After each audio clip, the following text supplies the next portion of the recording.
WNEM TV5 News starts right now with a First Alert weather update.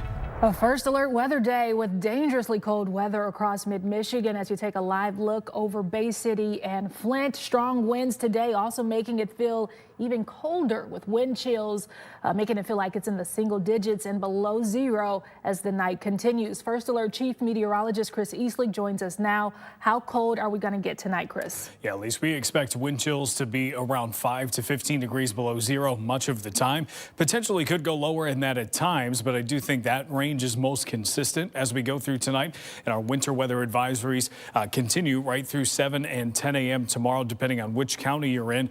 But I would also treat areas like Aranac and Iosco County like they're in the advisory too.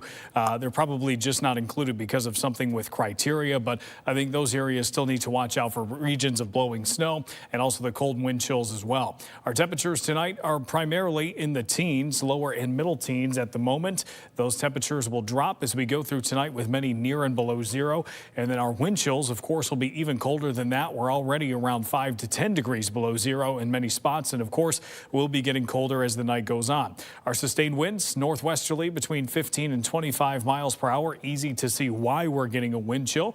And a look at downtown Saginaw shows that things are clear here, but we have been battling whiteout conditions at times pretty much all day today. And that's even in areas that haven't been snowing just because of the stronger winds, especially in open field areas. The radar tonight does show some scattered snow, but we expect the intensity to wind down as the night goes on.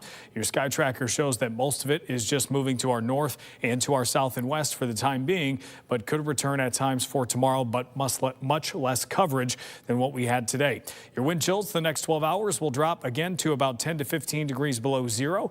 We'll talk about the rest of the week, including another potential alert day later this week coming up. And you can track our cold weather by downloading the First Alert Weather app. Scan the QR code right there on your screen to download it from the App Store or Google Play.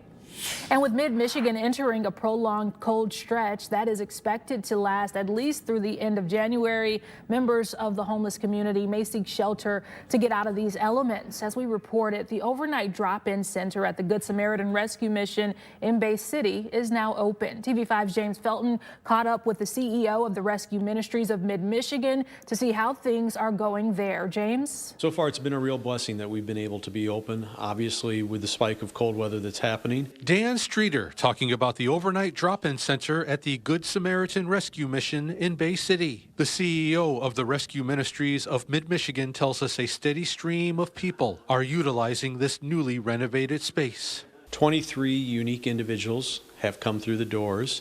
We've been averaging about 6 people a night. One of the interesting dynamics is that people haven't necessarily stayed every night consecutively, but we knew that there was going to be elements like this. And as the word gets out, we expect that the occupancy is going to continue to increase. The overnight drop-in center offers shelter, a sack lunch, a shower, and laundry. The temperature here is kept at 70 degrees, a toasty alternative to enduring what will be our most prolonged stretch of cold so far this season outside. There's usually some people that are living out in the elements. Maybe it's by a tent or maybe it's in an abandoned house, and they feel fairly safe when it's maybe 30 degrees, 25 degrees. But when the temperatures start to get to 0 and there's no heat in that space, then usually that's going to drive in some people who normally wouldn't come into shelter. And with a capacity for 35 spots a night, Streeter says there's still plenty of room for those who need to get inside. If you are finding yourself out in the elements, maybe you're in a car, maybe you're out somewhere else, we'd ask that you come on in and be in a safe spot while we have this really cold weather streak. James Felton, WNEM, TV5. And the overnight drop-in center is open from 6 at night until 8 in the morning every day. Streeter says there is a possibility of extending those hours so people aren't left outside during this life-threatening cold.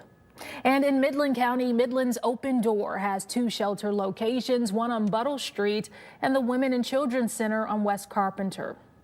Across Michigan now, Governor Gretchen Whitmer is in Switzerland on a mission to strengthen the state's global partnerships to attract new investment. Governor Whitmer will participate in the World Economic Forum's annual meeting where global leaders from business, government, and academia meet to shape the future of the global economy. She'll deliver an address to the Global Lighthouse Network and join 2 panels. Additionally, she'll hold a press conference with the president of the American Federation of Teachers discussing Michigan's efforts to invest in higher education and skilled trades. The Michigan State House passed a bill that would make it less expensive to renew a concealed pistol license. The proposal changes the fee structure in the Firearm Licensure Act. As of now, the fee for a renewal is $115. That fee would drop to $30. The bill now makes its way to the Senate.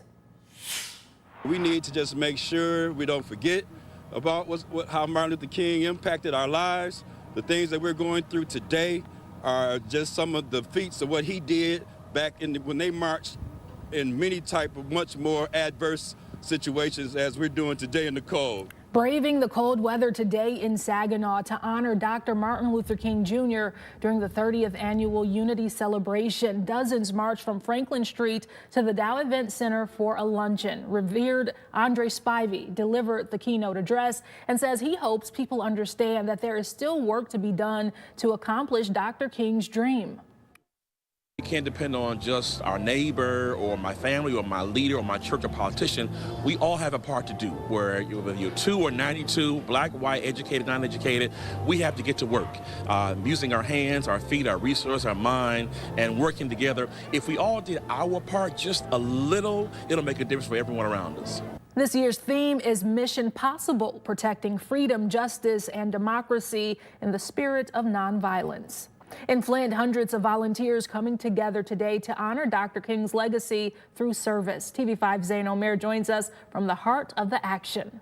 You can see it behind me. About 800 volunteers are packing 200,000 meals, all to help families in Flint and honor Dr. King's legacy. Hundreds of people rolling up their sleeves for the United Way of Genesee County's annual Dr. Martin Luther King Jr. Day of Service. A lot of holidays we just celebrate with our family and friends. This is really about coming together as a community and celebrating volunteerism. Volunteers packing meals to stock local pantries, helping families facing food insecurity in Genesee and Shiawassee counties. Especially in the last few years, the cost of food has risen so dramatically, yet folks that are struggling to provide that food, their wages haven't gone up to match that, right? So we have more and more people that are finding themselves for the first time needing a hand up. On a day set aside to honor Dr. King, United Way of Genesee County CEO James Gaskin says service is a meaningful way to celebrate his legacy. Dr. King's legacy is so much about nonviolence and service, right?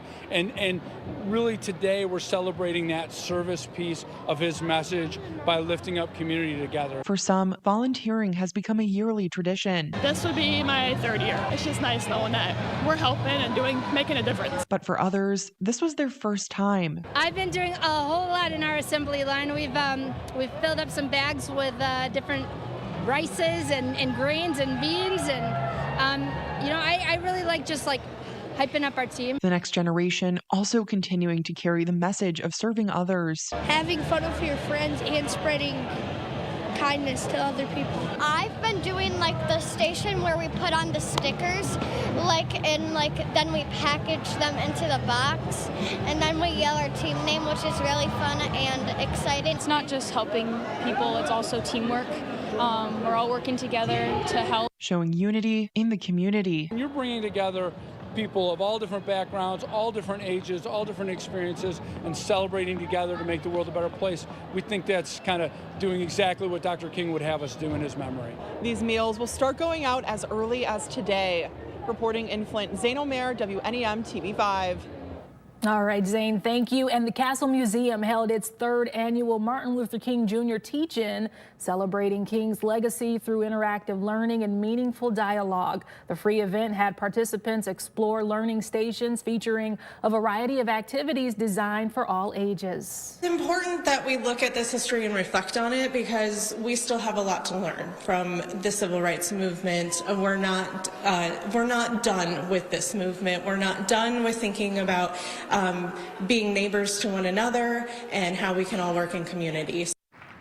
In Mount Pleasant, Central Michigan University says more than 800 students, staff, faculty, and community members gathered for the annual MLK Community Peace Brunch. After brunch, students participated in the day of service by writing to U.S. representatives, creating valentines for veterans, and more. The day finished with a march and a vigil.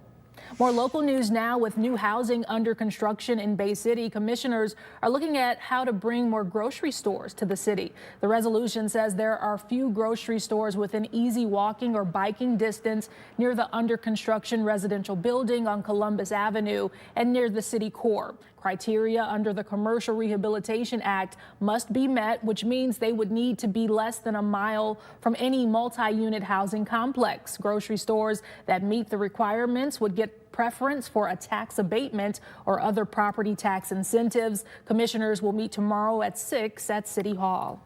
A new exhibit at the Sloan Museum of Discovery taking you back in time to explore prehistoric wildlife. Ice dinosaurs, the lost world of the Alaskan Arctic, opens tomorrow. In the new traveling exhibit, you can explore paleontology's final frontier, studying the dinosaurs that lived above the Arctic Circle, where dinosaurs lived year-round in extreme polar environments. The interactive and educational experience showcases groundbreaking discoveries, animatronic displays, real fossils, and more. The exhibit runs through May 3rd.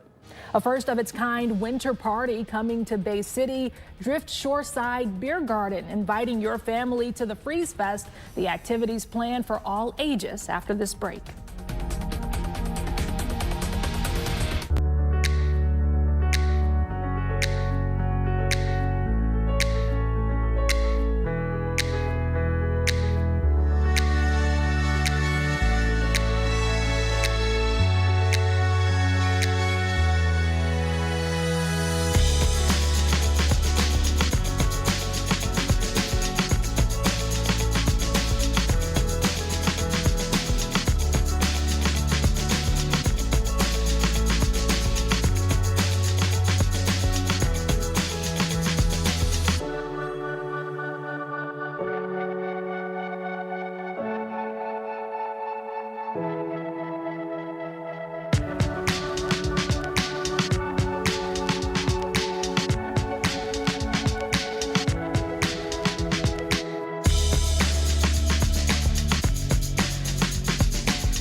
And a first alert weather day continues for tonight and early tomorrow. Wind chills now the primary focus as we head through tonight.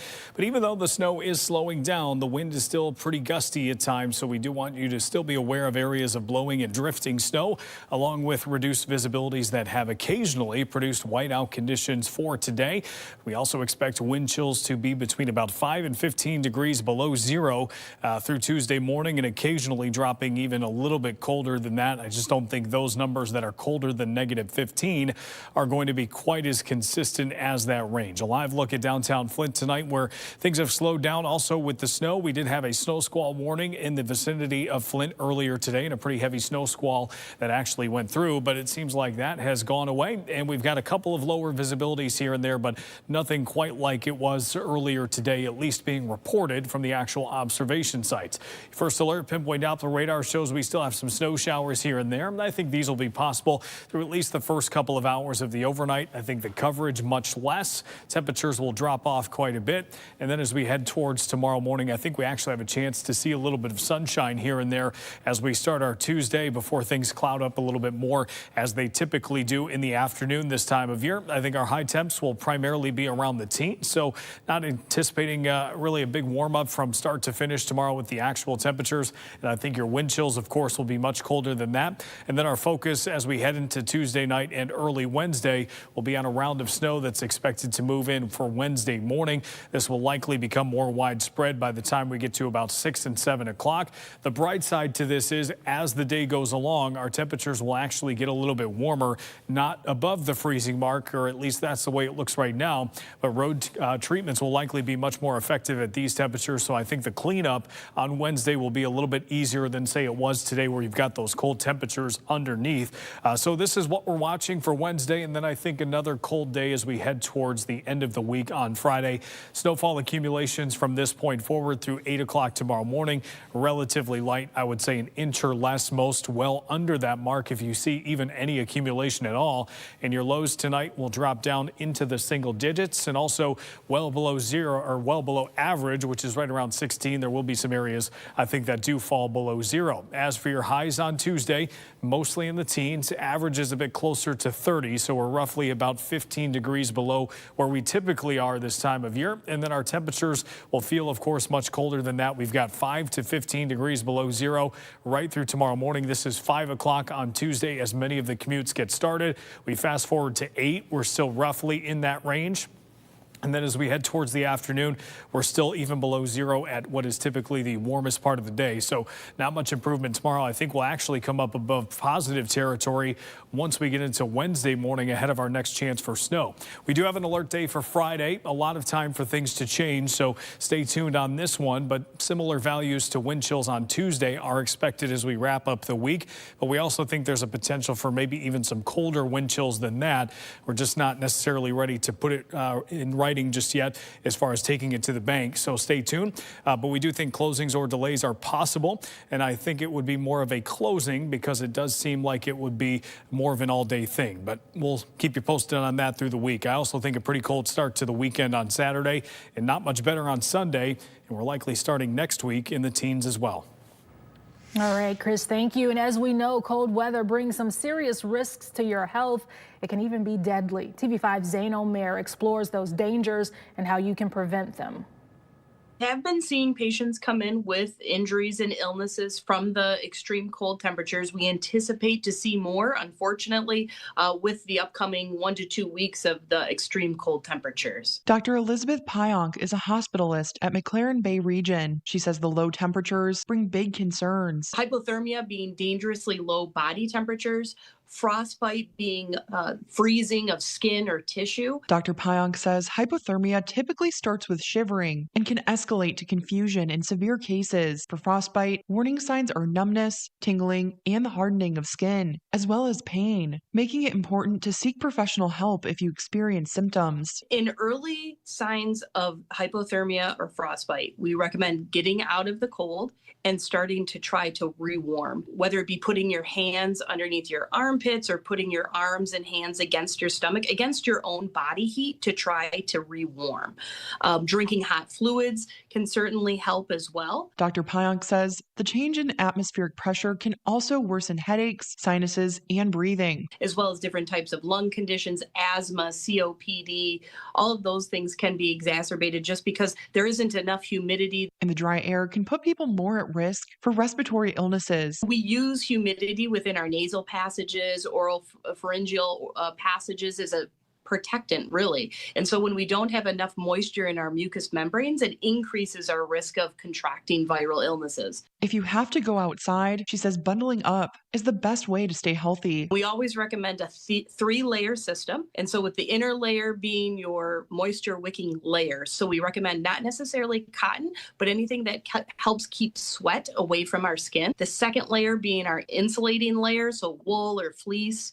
And then a third layer being the protective layer, so windproof, waterproof. And she says people more at risk for severe cold-related illnesses are babies and children, seniors, and anyone with circulatory conditions such as heart disease and diabetes. Smoking or consuming alcohol can also make you more susceptible. More local news, a first-of-its-kind event in Bay City this weekend. Drift Shoreside Beer Garden is teaming up with downtown Bay City for the first Freeze Fest. The winter party features a live broadcast of 94.5 The Moose Entertainment and a cornhole competition. The Freeze Fest will feature 10 breweries from around the state, passing out samples, swag, and more in the parking lot, and it coincides with the downtown chili cook-off. There's also fire shows with flames, tricks, and more. Doors open at Drift Saturday for the first ever Freeze Fest at 11. And this weekend, you can join experts at the Chippewa Nature Center to learn about our environment. Saturday is Buds, Bark, and Branches. Learn to identify trees and examine leaf arrangements and more. This is an outdoor event, so remember to dress for the weather. Buds, Barks, and Branches is Saturday from 10 to 11. The Great Lakes Dream Center has applied for a 2-year, $50,000 per year grant through the United Way of Bay County. The executive director of the Great Lakes Dream Center tells TV5 this is a United Way community investment grant. It would be used to fund a homelessness response team. The money would pay for a position that directs the team and trains the volunteers. These dollars would also provide extra resources to help people who are in unique situations. Now that we have the drop-in center available in Bay City, we need to get people that don't have transportation to the center in the evenings. We need to be able to connect them with resources and let them know about the different ways that the community has help. And so we'll be able to go directly to them in the encampments and bring them those resources. She says she should find out if the grant is approved by May or June. If the grant is approved, the funds would be available in July. The overnight drop-in center at the Good Samaritan Rescue Mission in Bay City is open from 6 at night until 8 in the morning every day. All new tonight, a Texas couple is thanking a 19-year-old for his roadside heroics. The surprise from city officials and EMS in tonight's Can't Miss Moment on the news at 10 on the Great Lakes Sports and Entertainment Network. Then on TV5 News at 11, finding ways to lift minority voices. We take you to a community conversation on the state of Black Saginaw. Also at 11, a community group is using a special ingredient to ensure people in a food desert have fresh vegetables. What makes its garden grow? And is this now time for the... It is. Okay. So your 7-day does have some warmer temperatures Wednesday, which will feel like a dream, probably, compared to the next couple of days. But we do have some snow to deal with Wednesday. Could be a little slower going Wednesday morning. I do think it's possible on Friday that we have even colder wind chills than tomorrow, but we're still in that window where things could change. And we're talking about, you know, the magnitude of wind a couple of days away. So wind chills look harsh right now. As we get closer, maybe that goes away. But we know parents, especially with the run of weather we've had, are making childcare decisions and things like that.